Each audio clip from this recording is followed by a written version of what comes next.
I'm going to call the Blair Township Board of Trustee regular board meeting, March 14th, 2023 to order, 6 o'clock. Please join me for the pledge. You don't have pledge allegiance to the flag of the United States of America and to the republic for which it stands, one nation, under God, indivisible, with liberty and justice for all. Roll call. Campbell? Here. Fitzpatrick? Here. Kuchera? Blonshine? Here. Price? Here. Wolfgang? Here. Please. Read public input.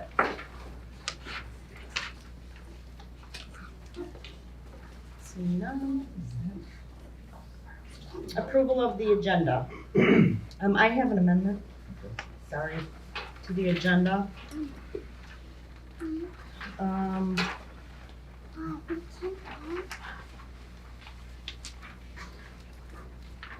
Our pill resolution, not ordinance resolution. Resolution 2023-04. I would like to table this conversation pending a legal description of these three properties. There was some discrepancies in the legal description. I know a survey's being done right now. The legal should be completed probably within 3 or 4 days, maybe? Yeah. Hopefully by the So- end of the week. No, okay, so once we receive the actual legal description and what our tax map legal description shows is the same. So perhaps we could, depending on when we get the legal description, we could make an agenda item for one of our budget meetings. Sure. We could actually put it on the agenda, post it.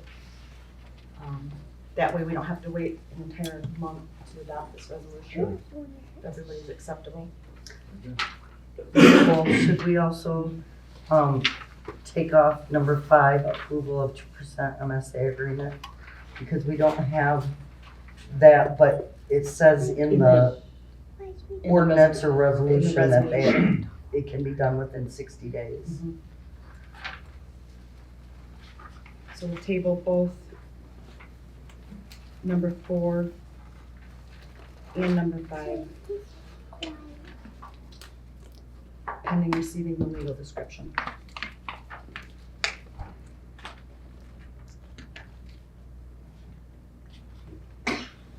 Any other changes to the agenda?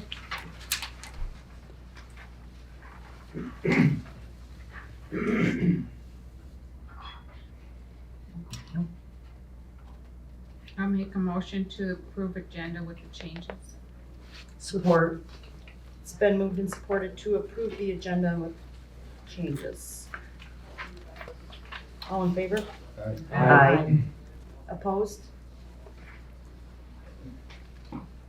Declaration of conflict of interest. No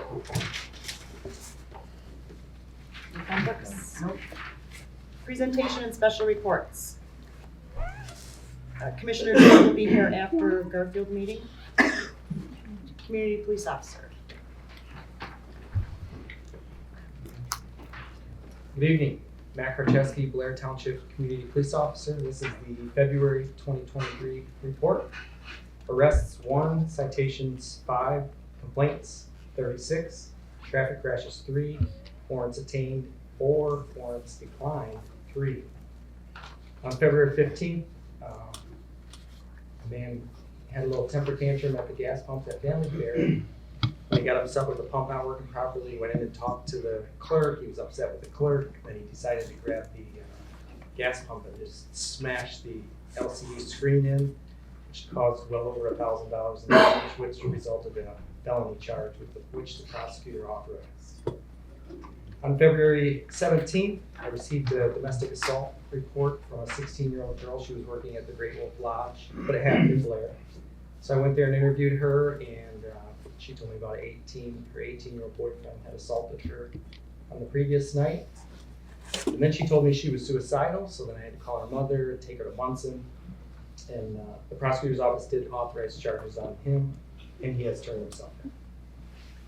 Also on February 17th, I was the first to arrive on a young man that had a drug overdose and died in Blair Township. And that was obviously sad. That those 2 weeks we had several in this area. Well, not sure why. Any questions? Thank you. Thank you. Thanks, Matt. Grand Terrace County Road Commission. Hi, my name's Brad Kuczynski. I'm the manager of the Road Commission. And I'm coming here to give you guys an update of what's been happening with the Road Commission, as well as what is going on within the county that does relate to our activities. Behind you over here, there's a map that shows where all of the road projects that have been approved so far for this year that are funded either through our weight or our registration and gas tax or through the millage. We do have some federal projects that'll be added to that, but we're waiting on completion and authorization from the state of Michigan to put them in. And we also have some time built into this schedule for any projects that may be interested in participation with townships. So this is our new GIS system, something we've been working on hard for a couple of years now, and it's starting to show some good fruition for us because it does have this, which then translates out to our website, and we've added all of the city projects as well as all of the state projects onto this map, so that if you go to our site and you look at our construction project map, it will show you where all work is being done within the county. It'll also show you when it's being done. And if it's active currently, it'll show up as an active project. You can go in and look and see what's scheduled to be done, so you can determine your best way to route around if it's going to be a type of closure project. This is all broken up on information, and it's all tracked by township. So when we look at your township here in Blair, we can sit down and we can pull up information about all of the roads within your township. One of the things we've been striving to do is get some participation with the townships to start working on what is going to happen over the next several years. So we have taken our system and we've broken it down. And I brought some stats here for you so you are aware of what you have here in Blair Township. In Blair Township, you have 7.29 miles of state trunk line. These are 31 and 37. And those are the state of Michigan's responsibilities. We have 13.86 miles of primary. These have always been taken care of 100% at Road Commissioner's expense. And so those are the ones that we have been forced to work on first through the Asset Management Council. The state of Michigan over 20 years ago approved the Asset Management Council, which gives us directive of how we are required to spend our funds that come to us from the state. And our requirement is to have all of our primaries between 85 and 90% in good or fair condition before we start using that funds to reach out into the local system. As of this year, we've reached that goal, and we are now starting to take on additional roads in the local system. And we're doing that with not only partnership projects with the townships, but we're also taking on some responsibilities. So what we've done is, in the entire county, we've taken 120 miles out of the local street network, and we've said, because the state allows us to have 1/3 primary to 2/3 local, these are the roads that function very similar to what a primary would function as, but they can't be classified because the state will not allow us to. But in your township, we have 12.17 miles, which we've taken out of anything that would be a cost-sharing agreement with the township, and we are taking 100% responsible for the payments and maintenance of all those roads. So we've reduced your responsibility of cost-sharing from 13, almost 14 miles down to under 12 miles. So those local roads are the ones we would be talking about with our cost-sharing projects. Our cost-sharing principles are based on the way we receive money from the state. And so you receive an allocation that can be used to match up to 50% of the cost of any of these roads that are considered locals. Now, you get to accrue up to 3 years plus the current. If for some reason you decide you do not want to do a project with us, okay, that's fine, you're not gonna lose the money. But we are gonna take that money and we're gonna decide where we find that we need to do maintenance within your township. They're not gonna be huge stretches, but it is gonna be areas of failure, areas that are underwater, areas that have corrugation, possibly some gravel roads. So when we talk about a cost sharing project, it doesn't matter to us whether it's paved or gravel. Gravel's obviously a lot cheaper. You can do a lot of gravel roads real quick. Paving is more expensive. It's kind of one of those things where you might have to save up a couple of years to do a major stretch of a paved road. Then beyond this, then when we get out of this cost sharing, we get into our subdivision roads. And our subdivision roads, the policy for you have a total of 19.98 miles of subdivision roads. And the road commission will pay for all of the soft costs on a subdivision road. So we'll do all the engineering, all the bidding, all the management of the contract, the testing, the documentation, and we will give you a 5-year guarantee that that road is gonna maintain, and anything that fails prematurely, we will fix as part of our portion of it. But the construction cost, the cost that comes in as a bid, that has to come from other sources.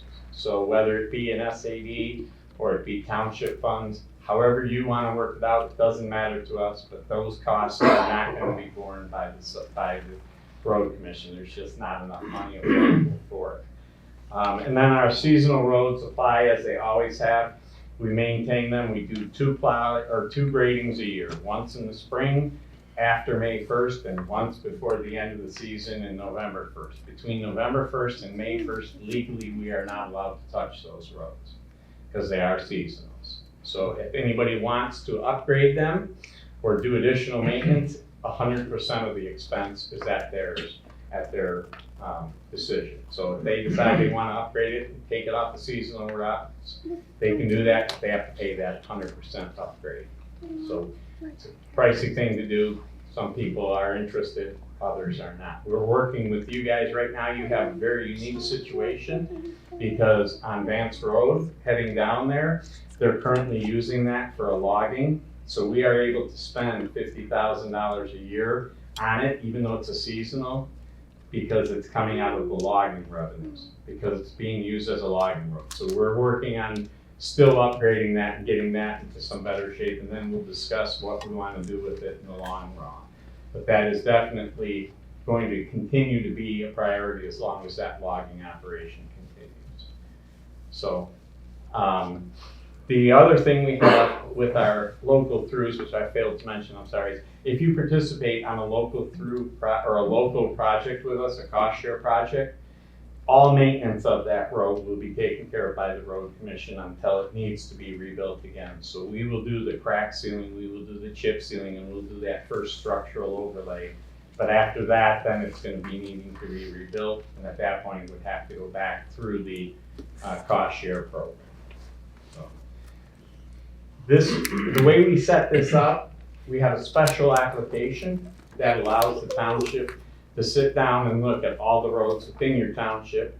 It'll show you the numbers I gave you if you zoom out to the entire township, but if you zoom into a smaller area, it corrects for what's in the view that you're seeing as far as how many miles of road of each type you're looking at. And you can start looking at those roads and assigning priorities to them. And we will help you as much as you need. Our ideal goal is to have an asset management plan in place for all the townships so they can see what's going to happen to their roads over the course of the next 15 years. As we start getting better and better data from all the townships, it'll correct itself and start saying, okay, we're going to get this type of life out of this type of road. And you'll be able to see where your best dollars are spent within your township if you decide to get into some of these projects with us. In addition to that, we have a training session that you can attend as just your board. We can come here and do it for just your board.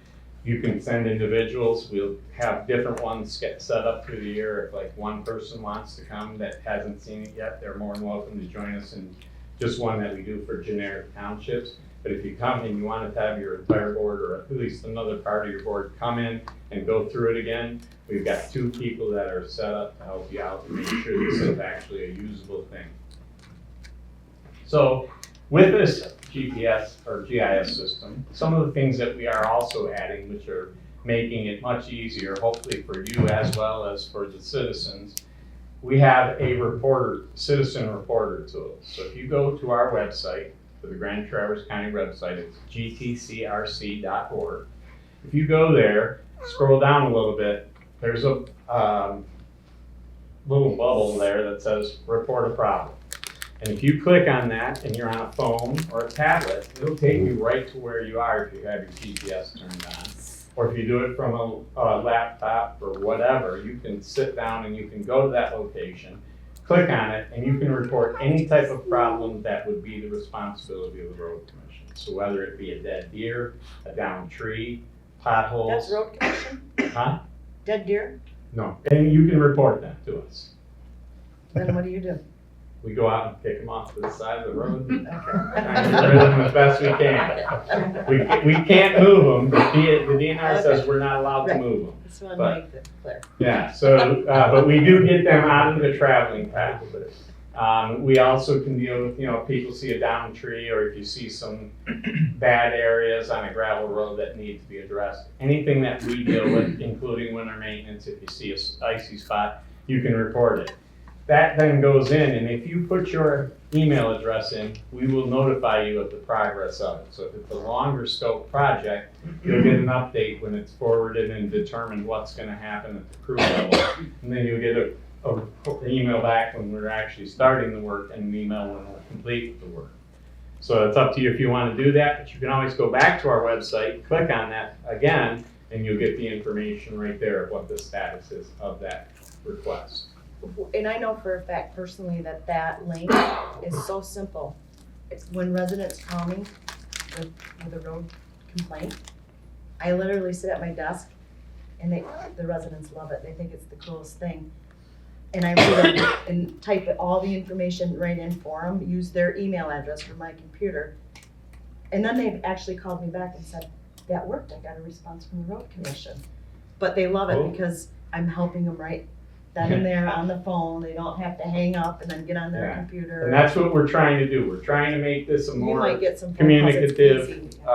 road commission, and trying to get a way for people to get directly in contact. The other nice thing about that is if you do it during working hours, it Yeah. goes out to our foreman, who automatically says, okay, what is the problem, and determines if he needs to look at it or not. If he doesn't, he sends it out to a crew who also has a tablet, and it says, that's your next thing you need to take care of. So our response time is cut drastically because everything is automatically being dispatched instead of having to have somebody take it as a phone call and write it up and pass it on. So it's definitely helping us. So, and we would love to see more people use it because we'd love to know about the problems quicker. If we've got people moving around, it's easy for us to swing and get a lot of stuff taken. And I really think that rapid response that they receive back is so beneficial because I know our people that I've talked to truly now feel like they're being heard. Yeah. And Yeah. it's in writing, which I have always told them since I've come into office, put it in writing to them and CC me on it and then, yeah. And so this is definitely good, helping yeah. us. So we appreciate everybody's help to spread the word too, because it's an easy way for us to make ourselves more efficient and get more done every day. So one of the other things we've done with our GPS now, and it's for internal use only for this year, but we took 14 of our snowplow trucks and we equipped them with automated vehicle location systems. And so when our trucks are out plowing, we know where they are, we know if they've got the front blade on or off, and if it's up or down. We know if the belly blade is up or down, we know if the wing is out, wing is up, we know what they're spreading, what rate they're spreading. And so what happens is we can track to see how efficient our routes are, and we're looking at them, and inside we're seeing this. We don't have all our trucks yet, but we have it set up so that it goes green when it's plowed, and we have a foreman who says, well, the rate the snow's falling, we should be hitting every road at 7 hours. He enters 7 hours, that road will fade from green to yellow to red over the course of 7 hours so that you know what the condition of the road is that you want to go out and drive on to make it to wherever you need to go. And so next year, when we start the season, all of our trucks will be equipped and everybody in the county can go to our website and look and see exactly where those trucks are and see when they were here last, as well as when they're gonna be here next. So when you start looking at subdivisions, you say, hey, they're, you know, the next subdivision down, they're right in my area, they're gonna be hitting me next. So you know you're gonna be able to see your truck, because nothing upsets a person more than shoveling out their driveway to have it plowed in 10 minutes.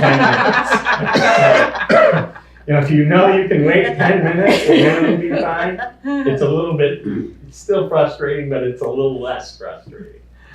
So that's one of the things we plan on rolling out next winter. It's taken us a little bit to work out the technical difficulties, but it is ready to go. And it's also gonna help us because we're gonna be able to say where we are located within our mowing shoulders and where we're doing with our ditching. Because that's one of our major initiatives, is to start getting the ditches repaired in the county.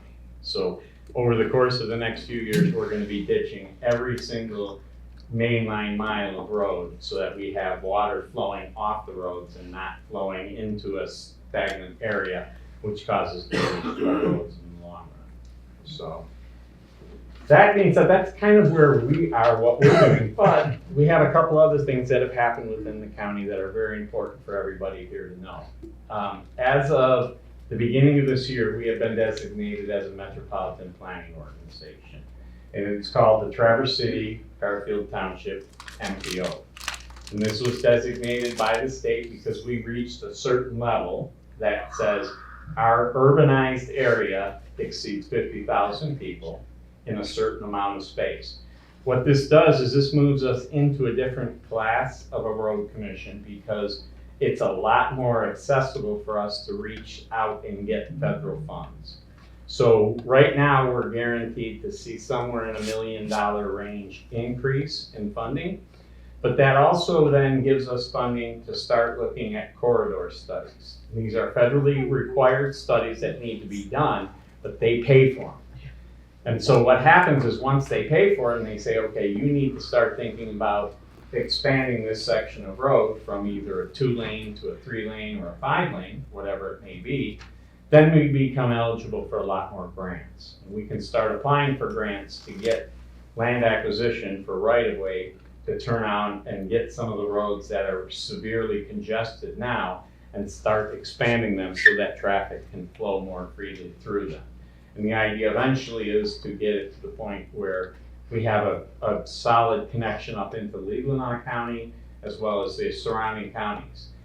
The metropolitan area is essentially, well, part of Blair is within it, so you'll be part of it. Garfield, East Bay, and Acme are pretty solid. A little tiny sliver of Whitewater is close, but it isn't yet, but we are going to be part of the study area, not the urbanized area they will be part of. And part of Long Lake, there's a little stretch, but then they will be part of the study area too. So what happens for us is then we can turn around anything that affects the urbanized area, even if it's outside the urbanized area, but it flows traffic in, can be included in a lot of this funding. So that's going to be a huge help for us and a huge ability for us to get some grants so we can start improving capacity where we need it. So, and then of course there's the other one, the bridge. So we are looking at probably submitting for the bridge into the NEPA processes, which is the National Environmental Protection Act. We have to go through that.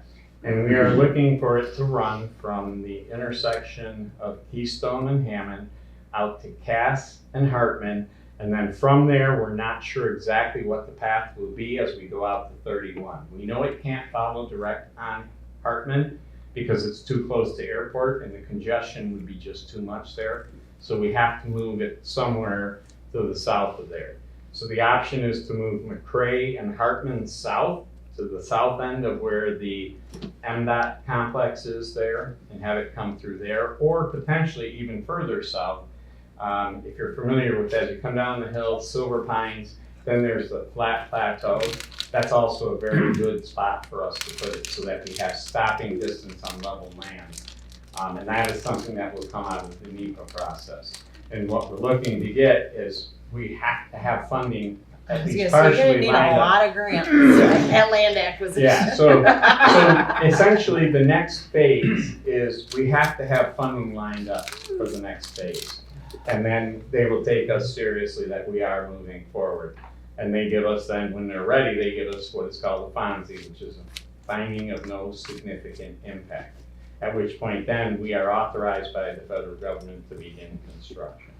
But we need to raise $9 million in grants just to pay for the design.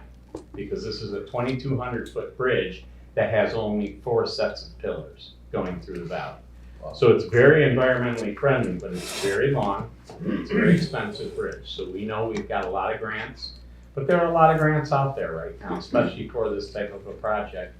And especially when you start talking about the growth rate that Grand Traverse County has had over the last 20 years and what has been projected. I mean, they're projecting us to be growing by 10% a year for the next, or 10% a decade for the next 30 years. So that's a significant growth. I mean, we're looking to be in that 130,000 population probably in 20 years. So I know this doesn't include the grants, but the extra $1 million a year that you may be eligible for.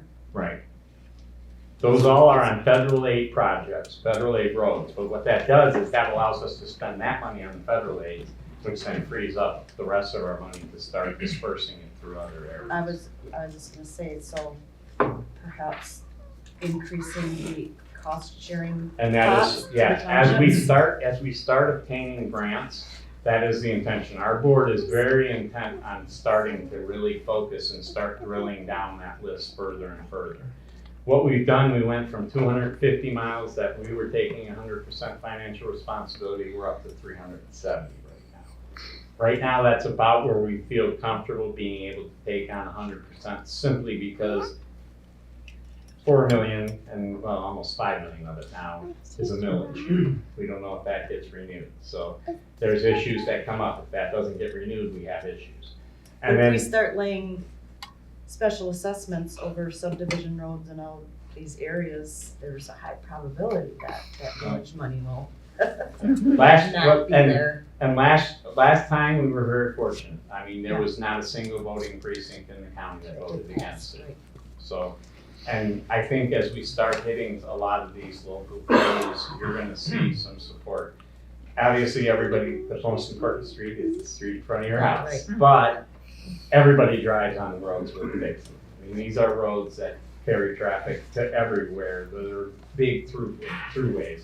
And as we start being able to generate more grant money and handle some more of these projects, it means that there will be some discretionary funds that the board can then say, okay, we can increase that cost share. Because right now, the problem is, obviously, everything's going up. And our gas tax thankfully went up 5% this year, our revenues. So that's a good thing for us, but it's still not at what inflation is. But people are buying cars, and that's the thing, with registration, the more expensive the car, the higher the registration. And even though these car prices are going up, it doesn't seem to be slowing people down from buying the cars. So. Has me, And that is Brad. Huh? It has me. So is there any questions? Nicole, can I ask a question? I live on a subdivision road. Yeah. And we've got to pay for the road to get fixed. Yep. You're gonna pay for part of it. We're gonna do all the soft. Software. Okay, can I hire John Smith's asphalt company, or I gotta use one that you guys approve? It has to be an approved contractor, but you can hire them separately. Chances are you won't get as good a price as we are, but you might. But why can't I And it just has- hire, why it can't has- I hire any asphalt? If I'm Because- paying for it and I'm responsible for it and I'm taking care of it, Because they have to be able to accomplish it to a safety standard that many of the paving companies out there simply can't do. And they just don't have the equipment to pave a road at a level that it's safe and doing it in a proper manner. So like somebody who paves your driveway, I mean, Elmer's does pave a couple of driveways here and there, or Milan. I mean, we have no issue with either of them, or Rethrive. And there are other companies that can come in and do it, but they have to have the right type of equipment, and that's really what it comes down to, so they can assure that they're getting proper compaction and they're bringing in quality material that stays hot till it reaches the site. You guys are testing all that, so they wouldn't be able to put it down if it didn't pass. Yeah, you used to be surprised how long it takes for them to realize that and how many loads of asphalt we end up on the side of the road. Anything else? No. All right. Well, thank you. Thanks, Brad. No problem, and we'll see you guys in 3 months with the next update. And if anybody wants to come to another, anything for training on that, feel free to let us know. Are we doing some corners this year? That's the plan from MDOT. And it's, they are planning on doing it, and it's an ugly detour, that's all I can say. All right, thank you. Thank you.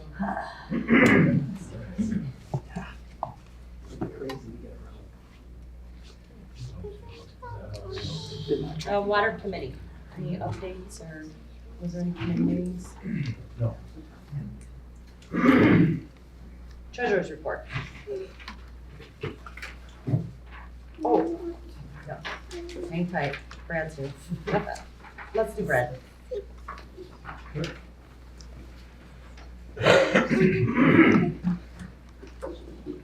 evening, everyone. Brad Jewett here in Traverse County Board of Commissioners, District 4.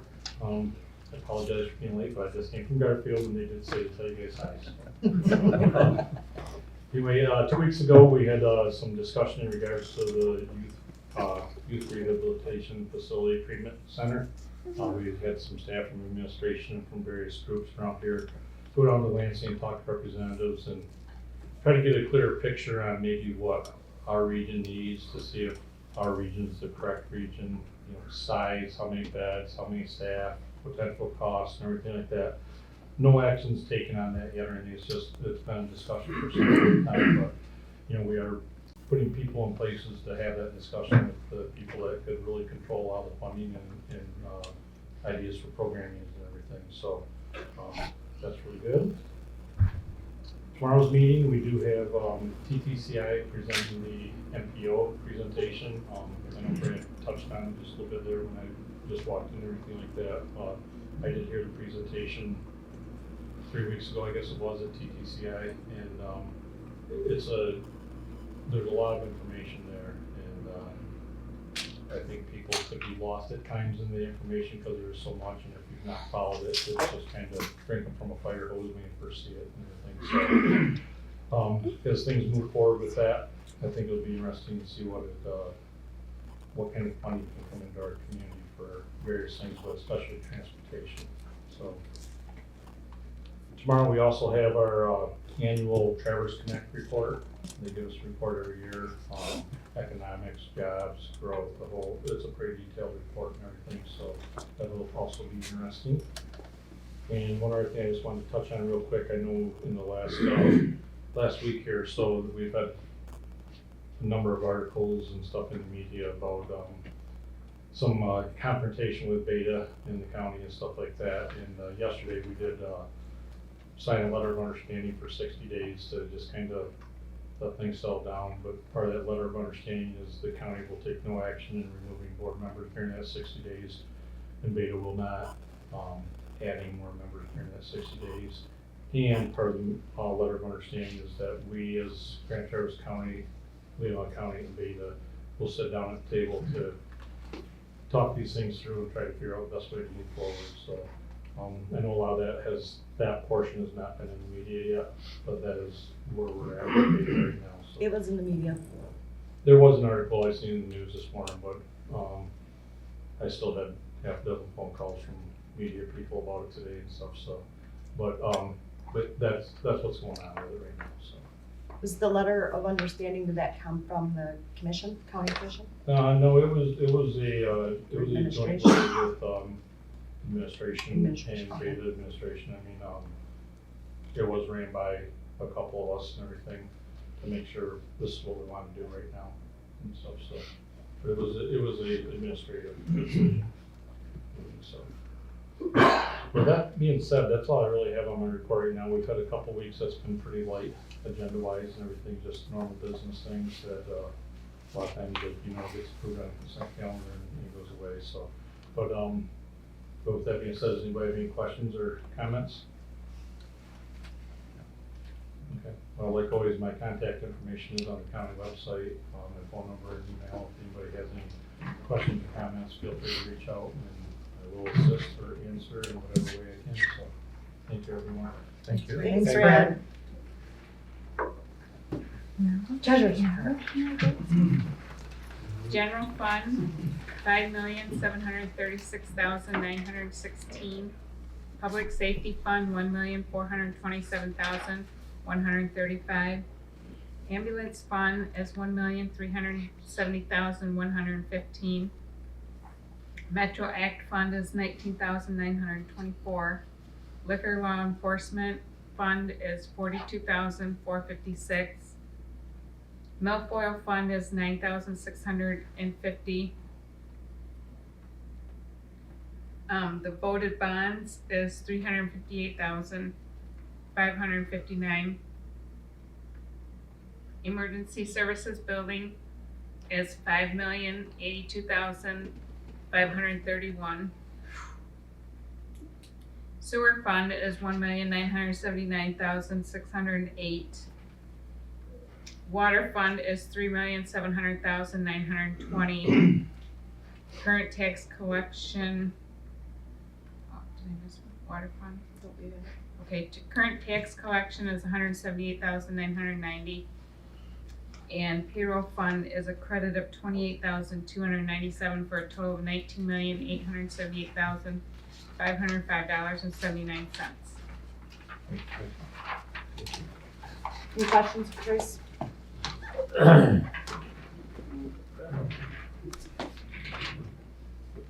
Emergency Services Construction Manager report.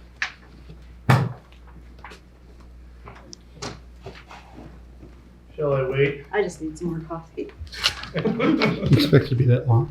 Well, yeah. Did you hear him, Chris? No. He said, do you expect him to be that long? Well, that's Chris. After the road commission report, I should probably step up the pace a little. Good evening, everyone. Chris Richter with RCI, construction manager for the new emergency services building. 30-day construction report for the period February 14th to March 14th today. Project status report. At our last meeting, we were just getting masons on site and blocks starting to come up out of the ground. Bay Masonry continued to construct exterior masonry walls, completing the south lower level area of the exterior and the south stair tower. They've also completed about 75% of the north end of the offices, which includes the lower portion of separation wall on the apparatus bays. Why that's important is moving into the next 30 days, beginning tomorrow, we will start setting steel. Jack and steel will begin on the lower level. So the roof ceiling of the lower level is actually the floor of the main level on the 2-story. So as you watch over the next 30 days, you'll notice masonry, steel, masonry, and it'll work from the south over to the north. The final completion will be the apparatus bay. We have to build both ends of the building before we can come across the center core. So with that said, Bay Masonry is going to continue over the next 30 days. Jacqueline Steel will continue intermittent over the next 30 days. You'll see a lot of activity between those two. Again, anybody wants to see the first piece of steel set, they'll be on site at 8 a.m. tomorrow morning. So, Roger. I gotta be here at 9 tomorrow. The D&W Mechanical and Windmiller Electric will also be starting underground work March 27th. So that's kind of exciting. Shepherd's Concrete is going to pour that area as soon as the underground is done, and that's currently scheduled for the 1st or 2nd week of April, depending on It's thawed right now, the ground is good, the snow is gone, so let's hope for warm weather and sunshine. Elmer's will return to the site on April 11th. They're gonna complete backfill of all the areas that are available. They're also gonna begin site utility extensions. And Nicole, I know it's important for you to know when that water main is gonna come across the highway. I did not hear back from Tyler today, but we had a meeting out there on site Friday. So good stuff happening there. Month of April will be a busy month over there. Project schedule overview. Our meeting on Friday, we've continued to hold on an update of the schedule, just for the purposes of getting through the toughest winter months, and getting the masons completed. So we're now stating that an updated formal schedule will be issued on March the 30th, which will provide sequencing adjustments for all the trades. I am making a statement to say that if everything continues to progress as it has been, the project will be back on its original schedule, most likely in the month of June. That's conservative, so any lost time over the winter, Bay Masonry's been really good. They put an extra crew in there last week. All we need now is a kind of a dry, it's not good for the farmers, but we need we need a good dry spring. Safety report, today, as of today, we mark our 100th day out there on site. So kind of a little bit of a milestone. 100 days, no accidents, no injuries. Claims, disputes, any concerns, none. Budget. The general budget, all costs are continuing to track as per the originally approved budget with no noted concerns currently, so no changes over the last 30 days other than bills that have been paid, Tracy. Contingencies and allowances. Contingencies and allowance funds continue to be very robust and very healthy at this stage of the project. There's no current issues or concerns. There have been no change to those line items in the last 30 days. We haven't had any changes, any change orders, any new contracts issued.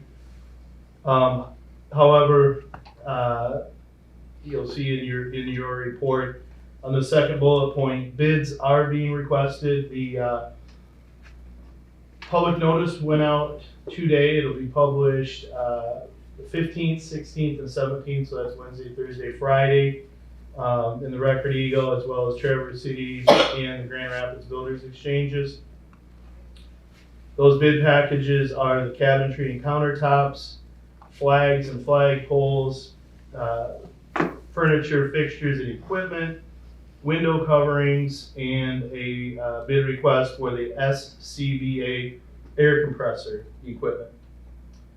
These are packages that have not been bid and money that's held within the allowances. So those bid documents are going to go out on March the 20th, and I know Lynette, you were in an email or a public notice email today, but you probably picked up that bids are going to be coming into your office on Monday, March the 20th. Or excuse me, sorry, I'm reading the wrong line, apologize. On Tuesday, April the 4th, everything's due at 2 o'clock, and then I'll see who from the township wants to attend and assist, but we'll do a public opening here in the township offices at that time. The only item that wasn't on my report that I think is a nice thing to note, and I know Nicole, you picked it up in an email because I addressed it to you and Eric today. 13 county inspections as of today. Everything's passing, so great group of people out there. Everybody's doing their job. I mean, we don't expect failures in this, but you periodically will have an inspection where something needs to be changed or adjusted. And we've had 0, so 13 straight inspections all passed. So that's all that I have. If anybody has any questions, all good. Looks good out there. Sounds good. Okay, thank you very much. Thanks, Thanks, Chris. Thanks, Chris. Have a nice evening.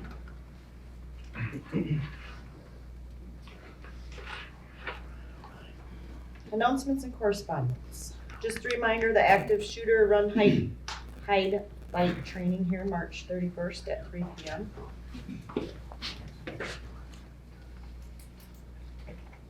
Think I stuck this letter of appreciation. Okay, so everybody's had a chance to review it. Eric, I don't know if I forwarded this email to you or not. I think I probably did, but I don't know. Paramedic firefighter Wiggins recognizing Deputy Kyle Rosen. Okay, I also sent it to Lieutenant Brinks of the Sheriff's Department, who said that he would make sure that his appropriate chain of command was notified and the letter would go in Rosen's file.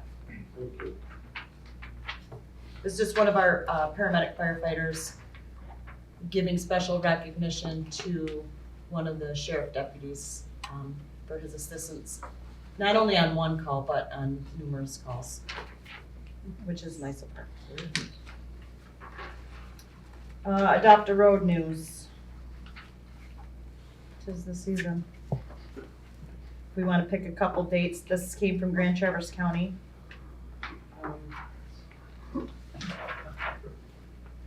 I will forward, if I didn't, this email to everybody, because there's the safety video that we need to watch and then sign. Do we want to, I think we want to do a spring one, don't I? I want to do a spring one. Let me say that. I would like to do a spring cleanup.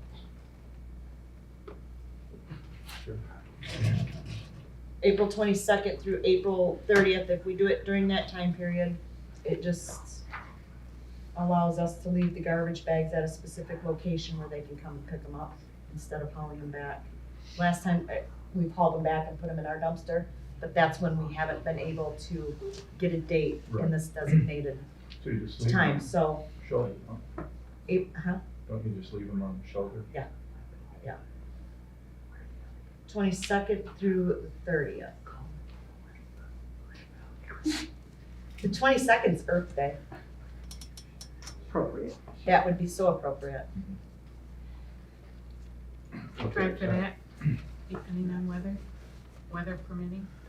What, when you melt if it's raining? Perfect. Everybody good with April 22nd? What day? Saturday? Okay. 9 a.m.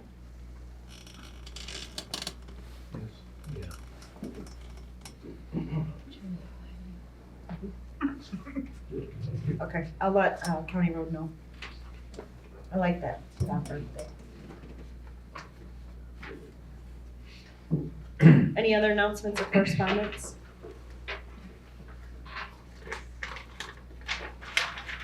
Okay. Consent calendar. The purpose of the consent calendar is to expedite business by grouping non-controversial items together to be dealt with in one board motion without discussion. Any member of the board may ask that any item of the consent calendar be removed and placed elsewhere on the agenda for full discussion. Such request will be automatically respected. I move to approve the consent calendar as presented. Support. It's been moved and supported to approve the consent calendar as presented. Any further discussion? Roll call? Wolfgang, Yes. Lees, Yes. Longshine, Yes. Sykes, Yes. Campbell, Yes. Fitzpatrick. Yes.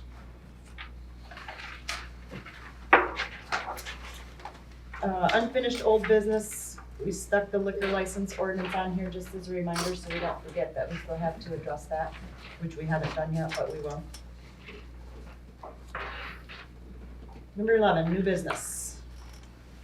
Public hearings. We have 3 of them tonight. So I'm gonna close the regular board meeting. You gotta get caught up. At I got 8:51.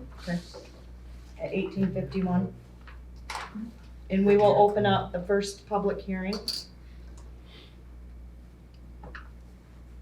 1851. The applicant is the Wallet Communities Corners Crossing LLC. Wallet Communities is requesting a special use site plan review approval, case number SUSPR 23-02-03, to establish a multifamily development with 8 buildings having a total of 192 units, along with a 3,957 square foot community complex building on 16.67 plus or minus vacant property located north of US 31 South, east of M37, northeast and adjacent to the Family Fair grocery store, Traverse City, Michigan 49685. Parcel number 2802-005-060-00, 2802-005-060-41, and 2802-220-001-00. We do have the applicant here and the engineer for the applicant.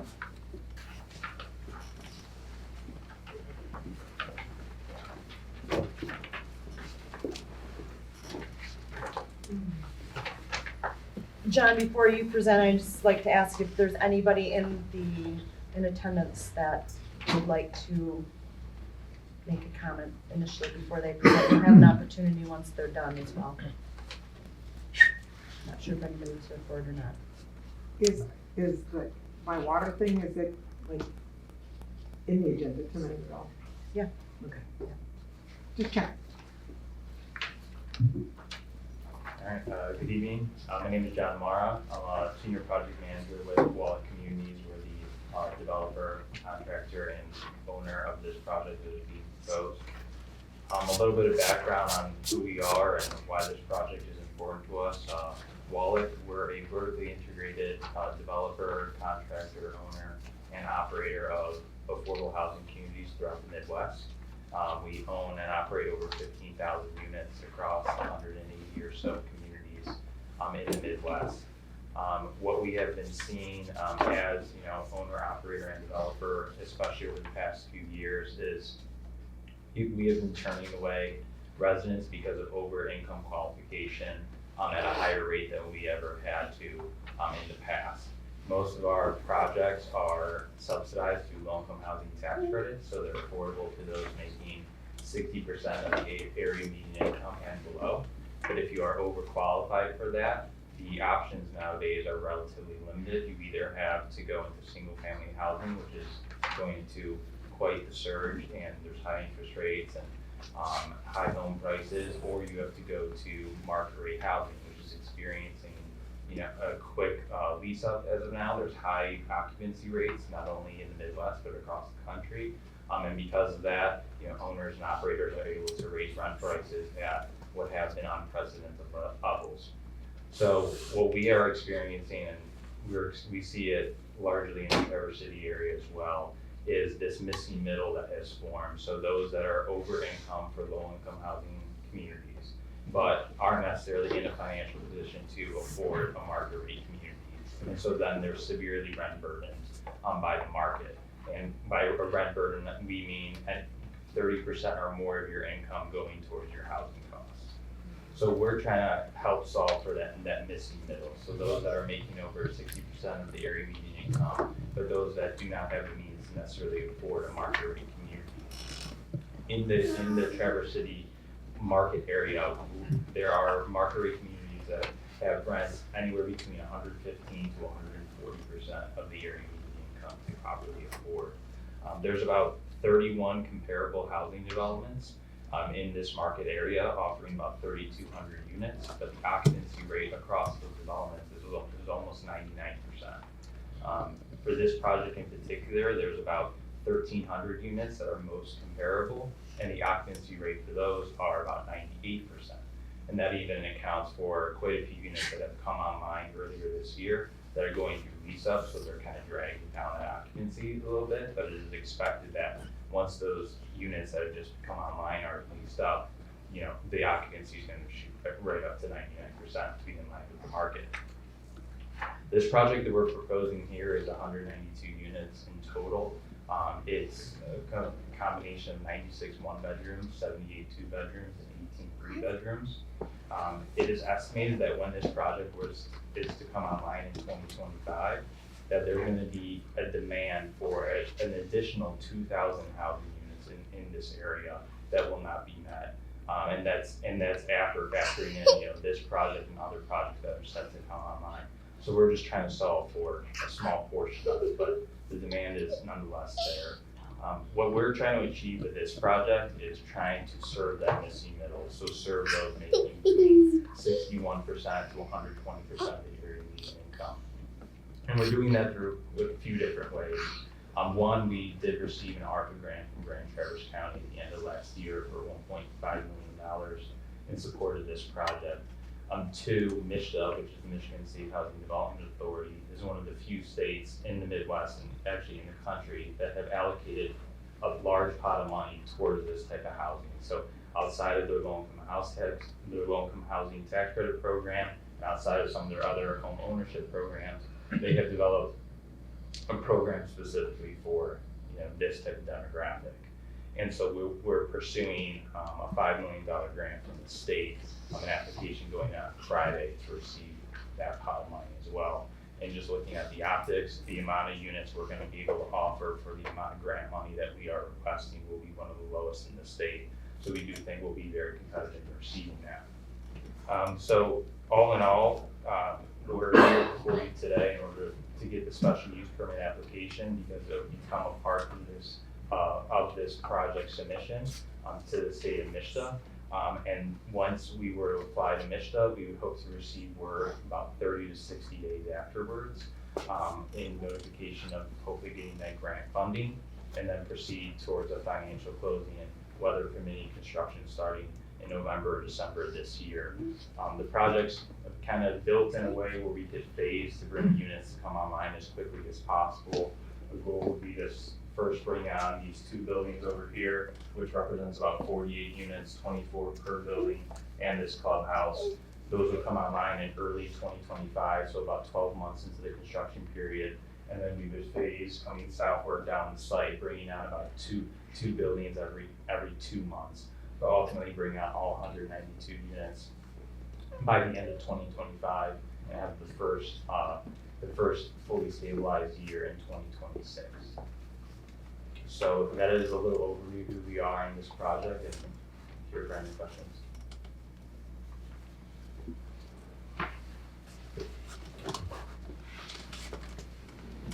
John's had millions of questions from me over the last couple months.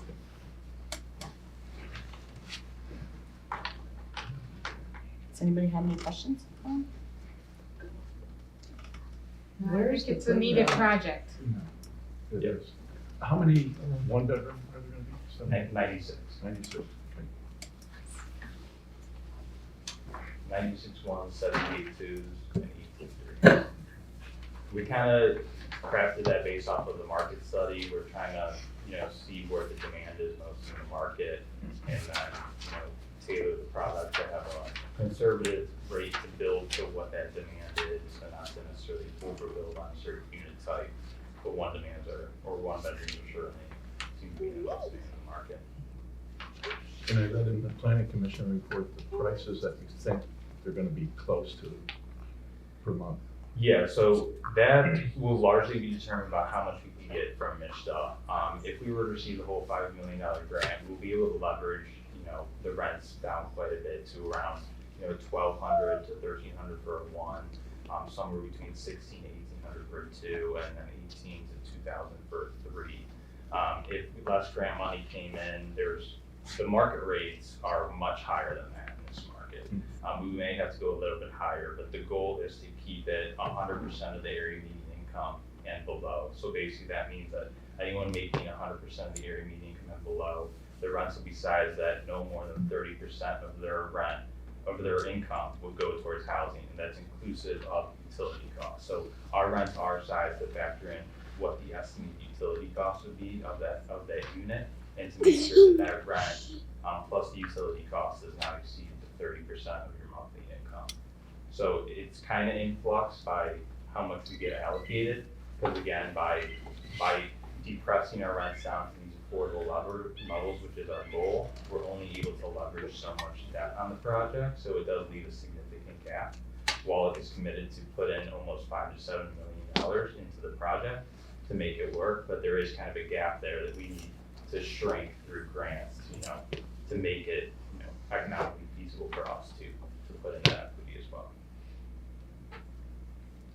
So let's just say you received the full MISTA grant, 5 million.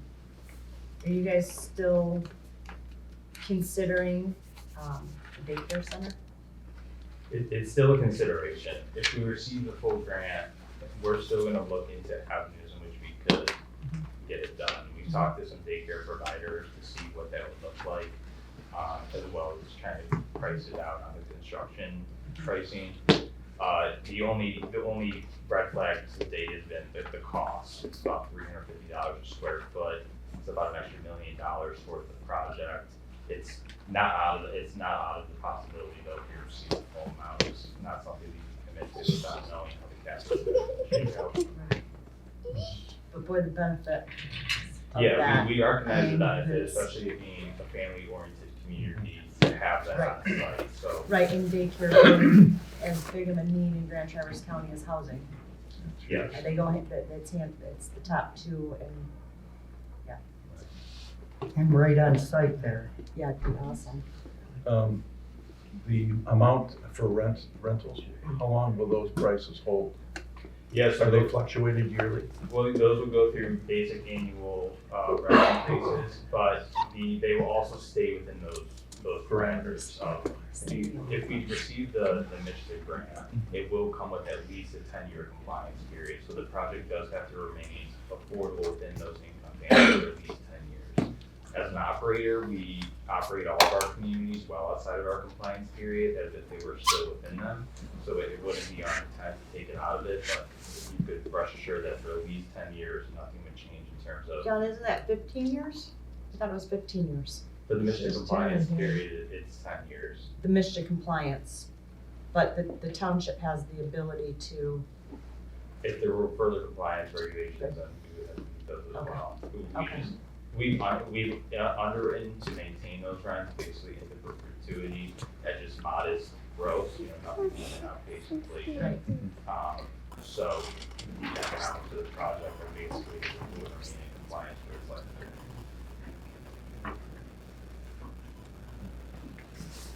Great project. I think so too. Great stuff. Thank you, I appreciate that. Yep. Anything else, Ryan? Any other questions? Any other public comment before I close the public hearing?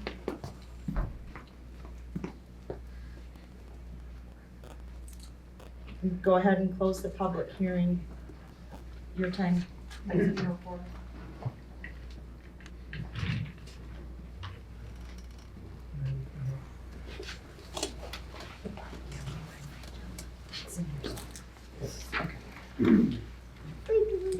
I would move to approve special use case 230203 Wallet Communities as it meets the standards for approval in section 2204 of the Blair Township zoning ordinance and was recommended for approval by the Township Planning Commission. Support. The motion and support to approve case number SUSPR 230203, the Wallet Community, as it meets the standards in section 2204 for zoning ordinance and is recommended by our Blair Township Planning Commission. Is there any further discussion?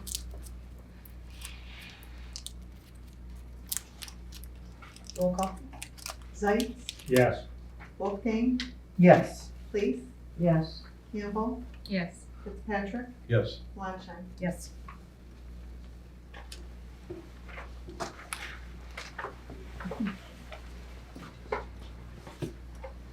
Okay. On to our next public hearing. Your time, Cindy. Thank you.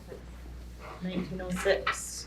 Open up the public hearing for Traverse City Retail Management v. LLC is requesting a special use site plan review approval for case number SUSPR 230201 to establish a 4-unit, 8,040 square foot commercial building having retail space and a restaurant with a drive-through on vacant property located the northern portion of 4155 US 31 South at Menards, west of US 31, east of Menards Access Drive, Traverse City, Michigan, 49685. Parcel number 2802008001-03. Our public hearing is open. Does anybody have any public input?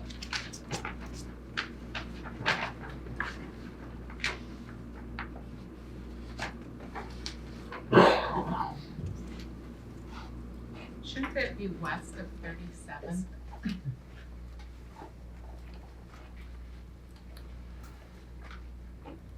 Perhaps. Don't help Miss Lofton right, okay? Lisa, do you have anything?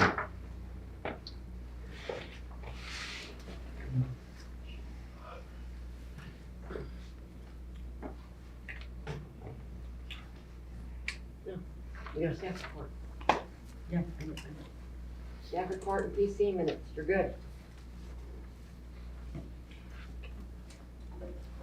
Oh, are you them? Yeah, I'm Oh, not. I didn't even see you. Come on up. Oh, sorry, I didn't hear you call us up. I was waiting for the public portion to be done.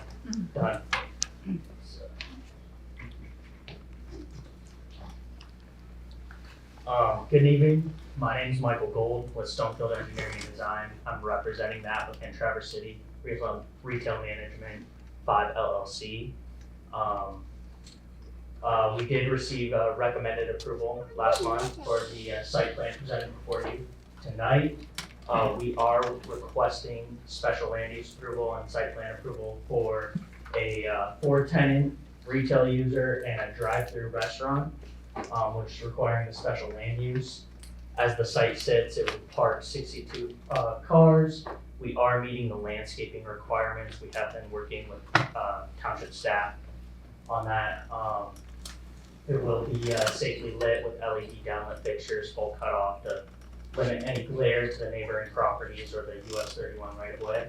It is right in front of the Menards, approximately 1.8 acres, and it is currently under contract with Menards. Site access would be from the Menards Ring Road to the northwest corner as well as the southeast.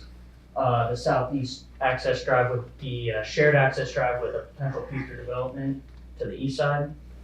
And no direct access onto US 31. And with that, I'd be happy to answer any questions. Can you tell us what the restaurant is? We're not, there is no signed lease yet, so they Gotcha. do work with a lot of national tenants. They're still kind of marketing it out, kind of seeing how this goes first, but I wish I could. To be announced. To be announced.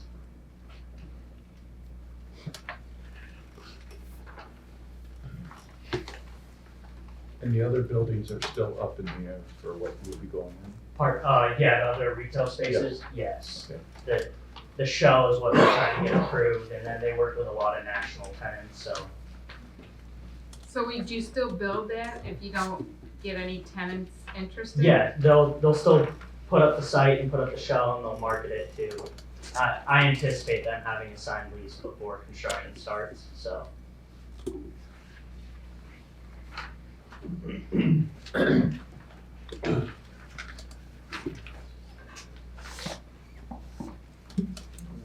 Is this similar to the project they did over at the Grand Traverse Mall, where there's, I think, 2 or 3 buildings up? Yes, it Okay. is similar. This is, forgot I had some elevations for you guys. Storefront would be glazed, there'll be some wood siding, some brick veneer and this. It's orange.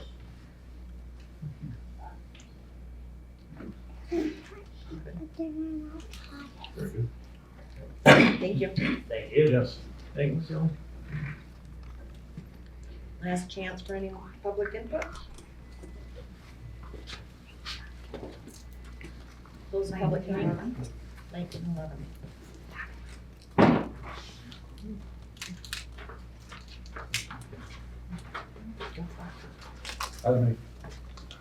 I'd make a motion to approve case number 23-02-01, Traverse City Retail Management, as recommended by the Planning Commission, as it has met the standards for approval in sections 2204 A through G of the Blair Township zoning ordinance. Support. It's been moved and supported to approve case number SUSPR 23-02-01, Traverse City Retail Management, the LLC, as it has met the standards of approval in section 2204 A through G of the Blair Township zoning ordinance, and has been recommended by the Blair Township Planning Commission. Any further discussion? Roll call? Place, Yes. Luncheon, Yes. Fitzpatrick, Yes. Campbell, Yes. Zeiss, Yes. Wolfgang. Yes. Close that public hearing. Your time? I'm sorry. Oh, we already did. We did. Yeah. We have to open the next public hearing. Thank you. Care. Your time, Cindy. 1913. You're opening the public hearing. The applicant is Century Storage LLC. They are requesting a special use site plan review approval for case number SUSPR 23-02-02 to establish an approximate 27,000 square foot outdoor storage area for existing commercial buildings. The area is to be enclosed with an 8-foot opaque fence located in the southeastern portion of property located at 1617 West Commerce Drive, east of West Commerce Drive, and north of US 31 South, Traverse City, Michigan 49685. Parcel number 280222505600 and 2802216000-00. Any public input? Where is that? Commerce Drive off US 31. Do you know where the Irish boat Yes. shop? You turn in there and circle around. Okay, that's what that's called. Yeah. Okay.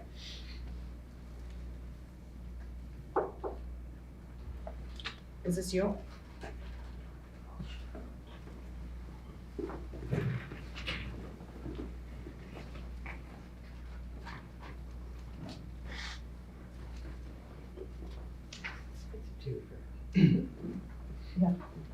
Bill Crane, Crane Engineering, here to represent Century Storage LLC for their special use permit approval process for an outdoor storage area. As Nicole stated, it's an existing site under construction, and as part of a, I guess I'd say a violation request by the township and the neighboring property owners, the owner was actually storing vehicles and things out in an area that you could see. So the process that we're going through now is to enclose the area with an 8-foot solid fence to house those areas behind, I guess, behind the wall. The outdoor storage area that's proposed is actually located in this L-shaped location behind these 3 buildings. The 3 buildings are currently constructed and not completely occupied yet, but they are under construction and pretty close to being final out for occupants to use. This area will be a shared use for the 3 tenants of the building. Building C is going to take a majority of the area, and then the other 2 will utilize some of the existing area out back as part of some outdoor storage. They all have access through a gate located in this area here to house and store the equipment that they put outside. So that's kind of our proposal tonight under your request.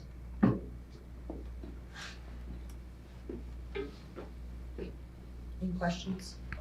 Will those be 3 different individual businesses then? Yes, correct. They could be, yes. The current one, building C, is going to be occupied by Site 1. They're actually a landscaping supply company. They are actually going to be utilizing most of this, and then They have submitted to the planning commission, they actually bought unit 57 for an outdoor storage area for their supplies, pipe, materials for landscaping services. That'll be in front of the planning commission tomorrow night.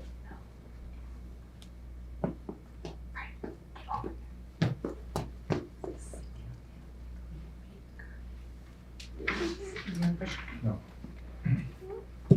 Thanks, Bill. So approval of this will clear up the zoning violation? Yeah, one of the buildings was storing a jet ski and there was a boat, something else, and those buildings were approved with no outside storage. And this landscaping company bought, as Bill said, that first building, That'll all be enclosed with an 8-foot with an fence. 8-foot opaque fence, so nothing would be visible. But if they're going to also eventually store in unit 57 pipes and things outside, aren't the people gonna want a fence there as well? That is proposed on the application that's coming from the planning commission is a solid fence for that area also. Okay. So tomorrow, actually. Tomorrow. Bad. Tomorrow. Yeah. Right. Mine have time flies. I would move to approve Do you wanna special use. Close? Oh. Public hearing, We'll go ahead and close. 1918. I would move to approve special use number 230202 Century Storage LLC as it meets the standards for approval in section 2204 of the Blair Township zoning ordinance and was recommended for approval by the Blair Township Planning Commission. Or It's been moved and supported to approve case number SU SPR 23-02-02 Century Storage LLC as it has met the standards of approval, section 2204 of the Blair Township zoning ordinance and is recommended by the Blair Township Planning Commission. Any further discussion? Your belly's having one. I know. Roll call? Zeitz, Yes. Wolfgang, Yes. Fitzpatrick, yes. Weinstein, Yes. Leach, Yes. Kimball. Yes. Thank you. Thank you, Bill. Number 2, weed trim professional services agreement. The authorization for the Eagle Drinking Water State Revolving Fund, the DWSRF application. Has everybody had a chance to review this? Just so you know, it's one application that goes to the state, to the DWSRF. It's either for grant funding or for low interest loan. It's one application applying for both. We will keep our fingers crossed, all of them and all my toes, that we are awarded some grant dollars rather than just a low interest loan.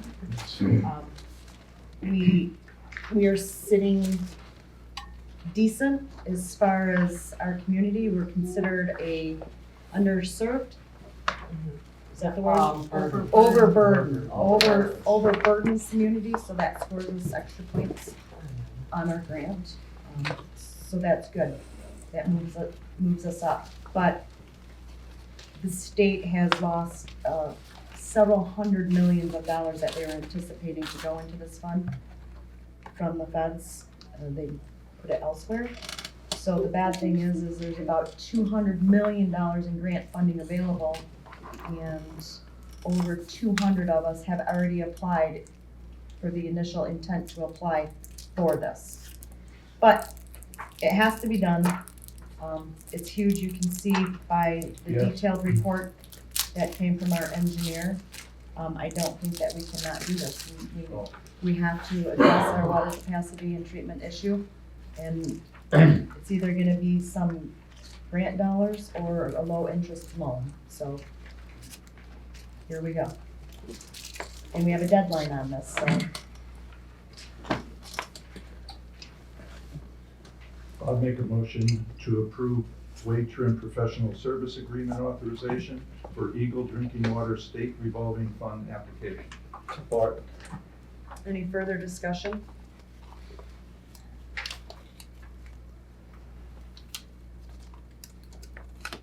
Roll call? Zeiss, Yes. Wolfgang, Yes. Walching, Yes. Please, Yes. Campbell, Yes. Fitzpatrick. Yes. I'll sign this tomorrow and get it to Ken right away so they can get to work. The deadline is June 1st and it will be here before I know it. We do have a lot of work done on it already, so, and I do know, talking to Ken, that cost estimate is the high side. So hopefully it'll come in a little less than that. Because we, like I said, we do have a lot of the work done. So. Excellent. Item 3, adoption of ordinance 147-23, Blair Township payment in lieu of taxes ordinance.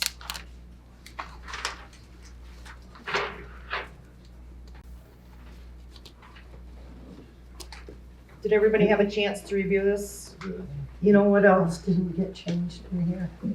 This in section 8. Any additional amount received under section 5B2, that should be 7BB. So this, for the township, is it supposed to be is authorized?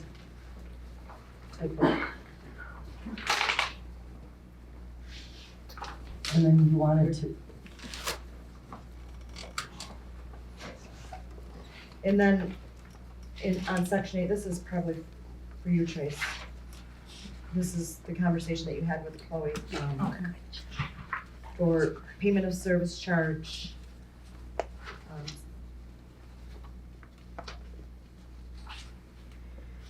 Second paragraph. Mm-hmm. Any additional amount received under which that needs to be corrected shall be distributed to Grand Traverse County. Annual payment for each operating year shall be delinquent if not paid by April 1st of the immediate succeeding year. Mm-hmm. So we take out date after. April 1st of immediate, Succeeding year.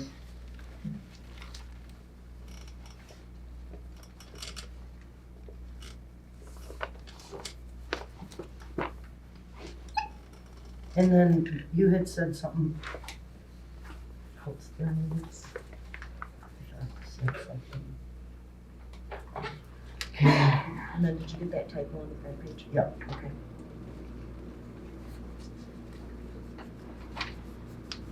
Good.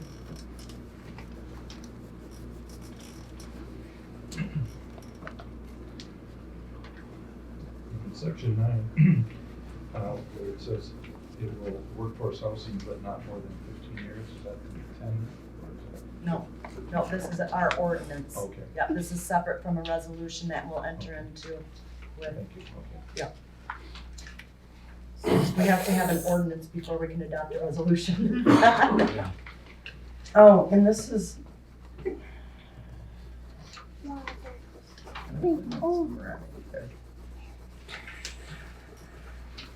on the agenda. Yes, this is ordinance number 147-23.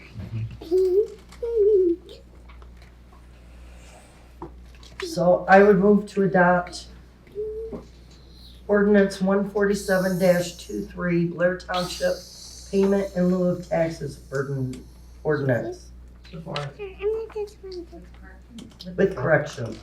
It's been moved and supported to adopt ordinance 143-23, Blair Township payment in lieu of taxes ordinance with the noted corrections.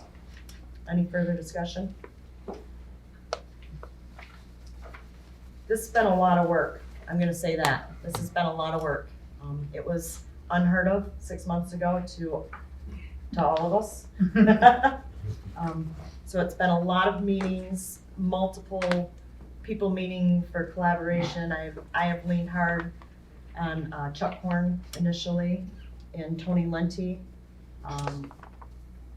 guidance through the Wallet group, who have steered me in directions to talk to other people who have knowledge and education in this, so I wasn't just getting information from the developer coming in.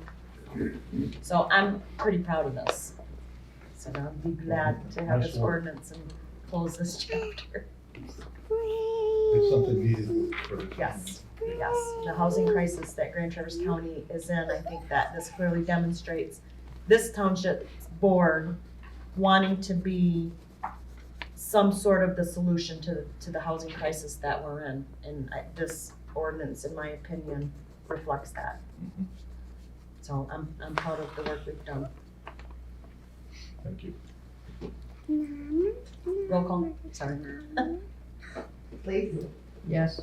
Zeit, Yes. Fitzpatrick, Yes. Campbell, Yes. Fleishman, Yes. Wolfgang. Yes.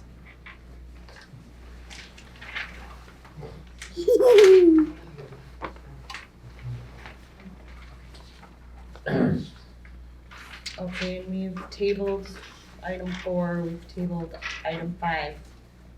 Item 6, Gala brief, requests for variance from the water ordinance.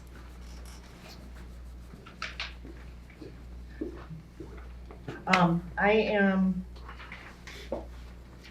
this one, I'm just gonna say, this one is so hard for me, for multiple reasons. So I'll start and give you guys my opinion, my thoughts on this.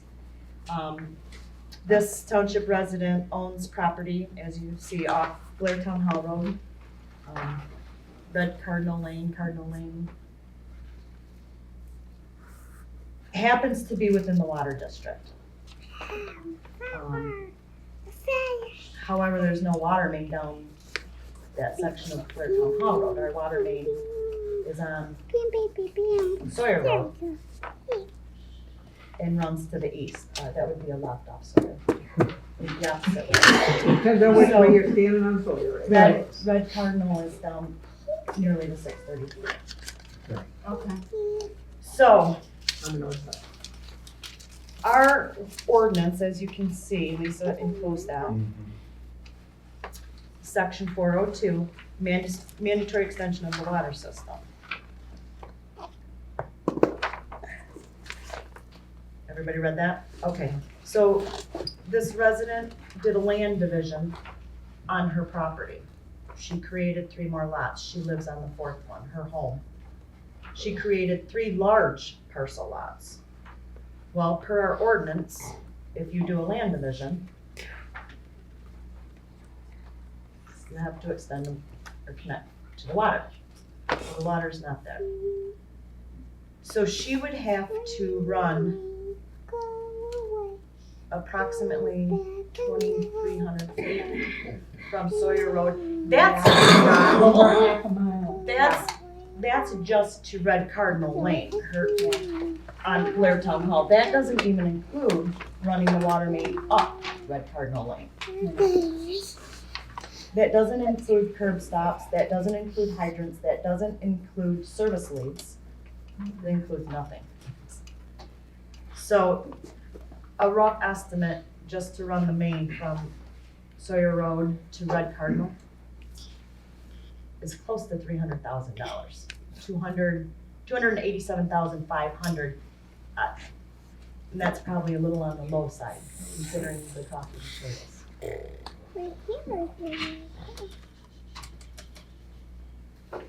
So, with that being said, I personally, again, and I'm just gonna say it, for me personally, I'm gonna vote in support of granting a variance for this resident, because I feel if the water main was down Blair Town Hall Road, then absolutely certain, run your service leads. Yeah. Run it up, but it's not. If she's not allowed to sell this several acre parcel, I feel like basically the township could be liability risk because it's basically a takings of this woman's property. Yeah, a taking for something that's not even there. Well, if the water main was there, there would be no dispute, they would be connected to it, Yes. but it's not. And again, just the run down Blair Town Hall from Sawyer Road at 287,500. And it's not like she's laying a site condo Right. over this Just a property, house. which would be a commercial development. It's just one house that's gonna go in on a 2-acre lot, 2.5 acre parcel. If she was laying a site condo as a developer where multiple houses were going in, then that's being used as a commercial use. This is a 2.5 acre parcel, one house, I agree. Yeah. But there's no main water main. there's no water You main. can't. Right, but our ordinance does say. So it's my opinion that perhaps, for me personally, I'm gonna vote in support of this variance, but then I'm also going to ask us as a township board to take a serious look at our water ordinance in specific regards to the land division. If she hadn't done a land division, if a land division had been done years past, if she had done a land division, she would not be required to extend this main, even though she's in the water district. They could sink a well, they could sink a septic, no requirement, but because of the land division, it kicked in. So I feel like this ordinance needs to be looked at hard. I can think of another situation that we're in with a resident who wants to do a land division that will create one more lot for the water district. They would be required to extend the main jack and bore underneath a 4-lane highway. But yet, the person right next door was able to build a new house, wasn't required to extend the main because they didn't have to do a land division. So the ordinance needs to be addressed, in my opinion. That just doesn't seem fair to me, and I feel like if this is denied from a legal standpoint, it could seriously be considered a takings of personal property and making it invaluable.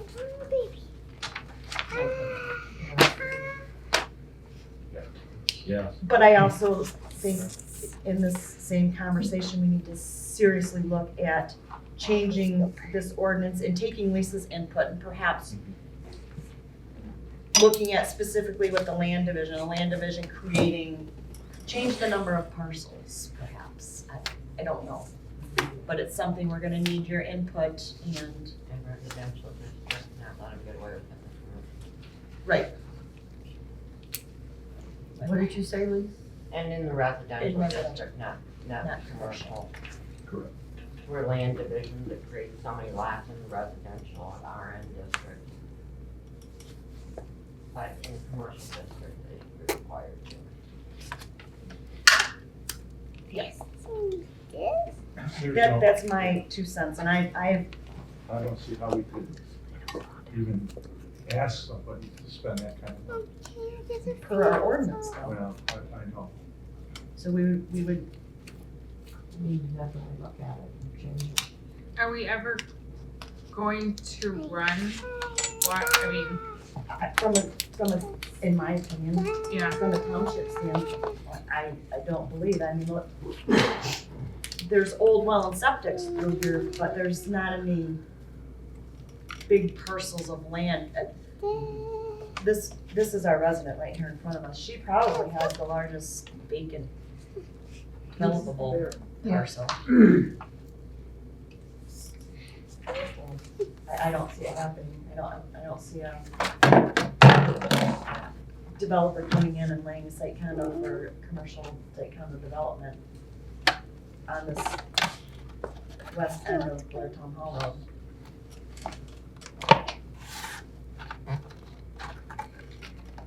And I don't think the township, if we ever struck oil and received millions of dollars, that would be a section that Well, there's not enough.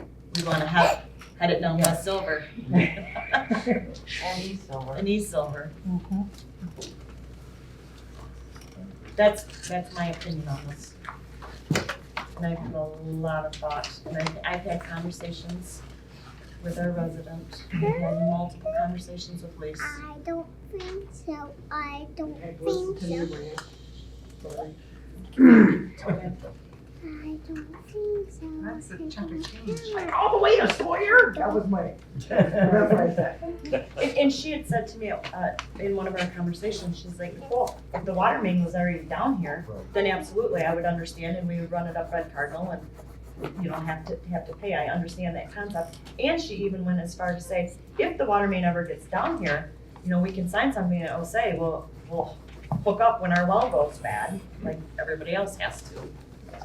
So I think that Which was you would the have to standard. if the water Yeah. main got down there and wells went bad. Yeah. So. But who knows if that would ever happen. But that's kind of what I said, like, we were in the water district, and I'm like, but there's no water. Like, what do you want me to hook it up to? I want to go to Town Hall Road, but there's no hookup, there's no water. I don't Thank you know for how. all of you. And Lisa, she's listened to me too. Many times. Probably was like, wow, am I ever glad she left? Do we need to, if we're gonna waive it, we'll refer to all 4 parcels? I did. I would just use the land division number, what would that be Yeah. easier? Cause that's, I mean, it's stated right on the land division approval. 2022-05. I would move to approve a variance from the water and sewer ordinance for land division case 2022-05, property owner Gayla Brief. Is that good, Lacey? I love it, Wolfie, I wouldn't have said it better myself. I'll support it. I'll support it. It's been moved and supported to grant the variance request from the water ordinance, Oh, thank you, thank you. section 402,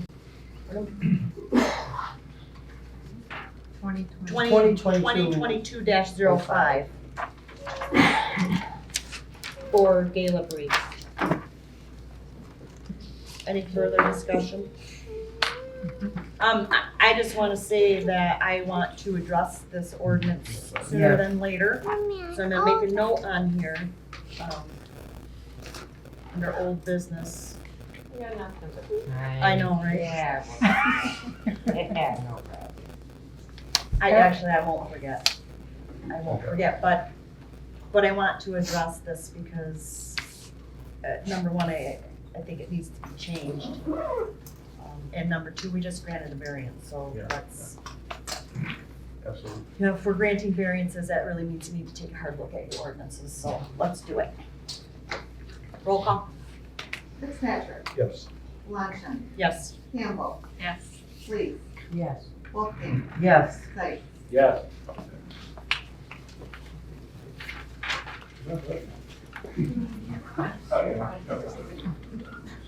We're almost done. She's been very patient. She has been really good. Yeah. She's an exception. Yeah. Oh, this is the young lady Who's buying it? who's buying my property, and this is my neighbor, and that's her daughter. Yes. So keep it in the family. Super close. I lived next to Gayla for the 20 years. Can you draw me a heart? And They do what's offer you and me? community the variance. We appreciate it. No I problem. mean, Everything you guys do, I guess I'm gonna have to come here more often, I learn more about what's going on. I mean, I'd like to see it. Is there a picture where you can see where the new firehouse is gonna look like? Cause you know, I see them go up all over the place. I kind of felt inadequate when I didn't have anything to put on it. Lisa gave us your stuff. Lisa has it. Yep. Okay, number 7, Approve Traverse City Pit Spitters 2023 fireworks display.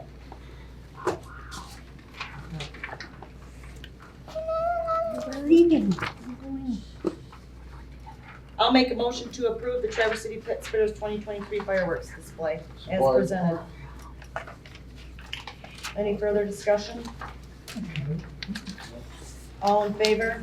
Aye. Opposed?